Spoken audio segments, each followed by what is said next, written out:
I recall the number of times I looked for someone to mentor me and guide me as I sought to advance my career and my lifestyle, but I could barely find one. Hi, and welcome. My name is Faith Elizabeth Nanyonga, and I'm your host on this podcast, The Framed Solutions. The reasons why I started this podcast was to help, to impart knowledge, and to share my life stories. We as humans, we often have this belief that if we go out there, we might be judged. People might not like us. What we might say might seem so obvious to everyone else, so why do we need to share it? So those are the reasons that I want to counter today. So as I start this podcast, I've read a book by an author called Austin Kleon. Austin Kleon's book, Show Me Your Work, talks about how to share your work as an artist. He goes on to give 10 ways in which to share your work and be discovered. He says that we all have something to share. And if you don't air out your voice, you won't find your voice. He gives 10 ways in which to show your work. Be an amateur. Stop trying to be perfect and put your work out there for the world to see. Regardless of your flaws, put out your work out there so that the world can see it. And that way they'll appreciate your journey. Amateurs have nothing to lose. For that reason, they aren't afraid to make mistakes and to look ridiculous. The key is to be so in love with your work that you want to share it, regardless of its flaws. People may love it or hate it, but your passion will drive you to keep working on your work, regardless of their opinion. It's always better to experiment and contribute than to share nothing. In the end, we all learn from failure. Just share what you love. Think process and not product.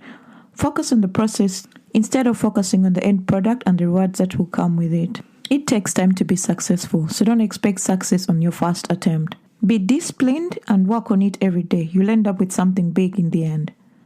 Share something small every day. Post a picture of your work on Instagram and show the process that you're going through. People will relate with it and they will be able to acknowledge the work that you put in. People are used at looking at finished product, not knowing how much you've done and how much work you put in. So show your process, show what you're working on, show your inspiration, and people will relate with it more each time. People will love your work even more if they can relate to you. In order for connection to happen, relate with them by showing them your process and your struggles, because they will find the inspiration to just do the same as you've done. Look at the Mona Lisa picture. It sells so much because it has a story behind it. People will relate with you more if you can tell stories. Teach what you know. You don't need to be an expert to teach what you know. You can teach the bare minimum. And you'll be surprised what you find obvious might not be obvious to everyone else. And it might sound very amazing to them. So what resonated more with me were, tell good stories. We all have a story to tell. Myself studied in Uganda until my 20s when I decided to travel the world and study abroad. Right now I'm in Australia, and during the time that I've traveled, I've learned a lot along this journey. So it will be very valuable if I put out the information that I've learned and what I've learned to help another person. Some person might want to do the same. Another person might want to study abroad. Another person may be looking for the answers for the questions that I already know. And if I can share one or two things that I've learned, it might be beneficial to them. Many of us are scared of the fact that what will the public think? How will we be judged? What information shall we put there? We think that what we know might seem already obvious to other people. But most times you might be surprised to find that what you know is actually amazing to that person that you want to tell it to. So the reason for this podcast is to open an outlet of knowledge, open an outlet of discussion, and open an outlet of learning. As we share knowledge, each week I'll discuss a topic that we can all ponder on and also ask questions. So if you have questions in regards to career development, fitness, living a holistic lifestyle, how to save, how to be productive in terms of the work that you do, please, this is the place for you to be. I promise that I'll try as much as possible to provide value in each and every episode, and once in a while I'll have a guest who will come onto the show and we shall be able to discuss the different aspects of life. Learning something new every day could be beneficial for tomorrow, and one lesson learned each day makes you a better person. So I would like you to join me on this journey as we start these frame solutions.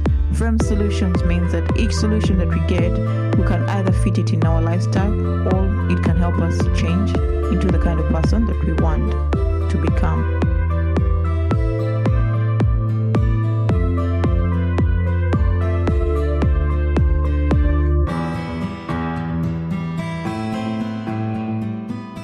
I'd like to share 5 tips on how to be productive or more productive if you aren't productive and you want.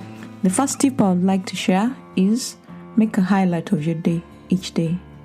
Every night before you go to bed, every time you go to bed, think of something that you'd like to do the next day.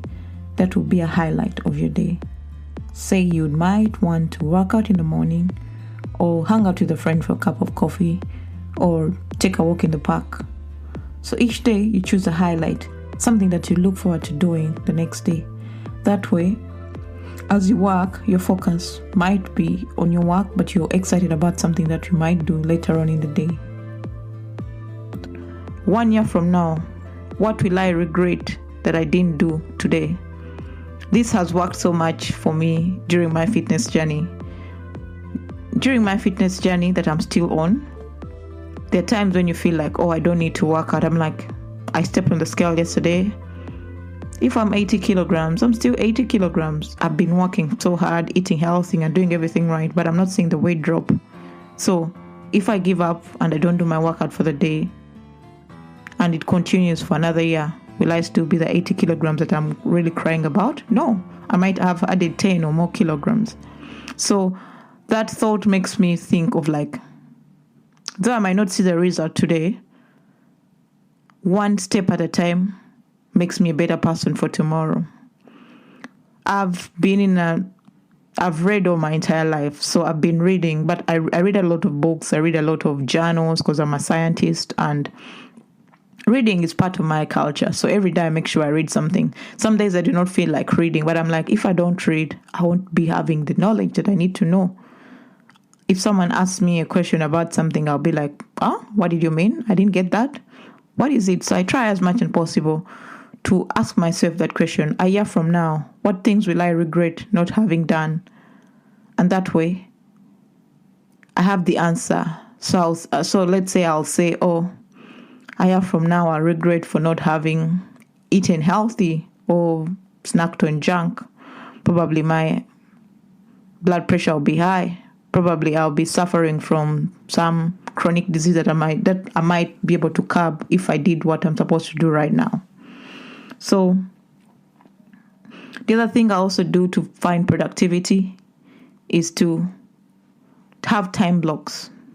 I know that every single day that I wake up, I have to do at least an exercise. Whether it's walking, whether it's running, whether it's weight training, that's imprinted in me. I'm like, every single day I need to move my body. It can be in the morning, it can be in the afternoon. But I block out my way and I'm like, there will be an hour during the day that I'll be able to do this kind of thing that is only very important to me. I don't need to miss it. So I block out my day and I'm like, in the morning, I'll do this. Probably I'll read. In the morning, I'll go to work. And when I'm at work, I'll do this. So those blocks have always helped me. The time blocks have always helped me to keep track of my time. There's a rule that says that you're supposed to work for 45 minutes and rest for 15, or work for 30 minutes and rest for 10 minutes. Like, whatever works for you, time block your day. That way you will see yourself being productive. The other thing also is that most times you want to do everything at the same time. Say, I'm just starting this podcast. Starting this podcast means a lot of things to do, ranging from recording the podcast to publishing it. So if I do everything at the same time, my productivity is going to be very low. Therefore, it's very good to give yourself time blocks and block out the different tasks you have to do at the end of the day. I'm not just against multitasking. What I'm trying to say is that multitasking works when you've gained the mastery of stuff, like you're mastered and you're good at it. But it's very important to do one task at a time when you're starting out. And also, in terms when you're looking for productivity and you see that you're not moving forward, the best way you could do it is handling one task at a time. Handling one task at a time gives you the time to finish that task and move on to the next one, other than juggling everything, especially if what you're working on is a bit complex. You need time to finish the complex part of the project before moving on to the next one. So in a nutshell, here are my 5 tips of how to be productive. First, make a to-do list every day. Have a highlight of your day. Go out and find motivation.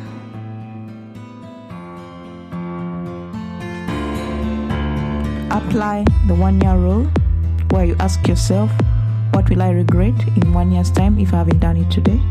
And also use time blocks. If you've learned something from this podcast, please subscribe to this podcast, like, rate and review, and share with a friend. And if you have any questions, please send them to theframesolution@gmail.com. And I can't wait to talk to you in the next episode. Have yourself an awesome day. Remember, one step in the right direction is better than no steps.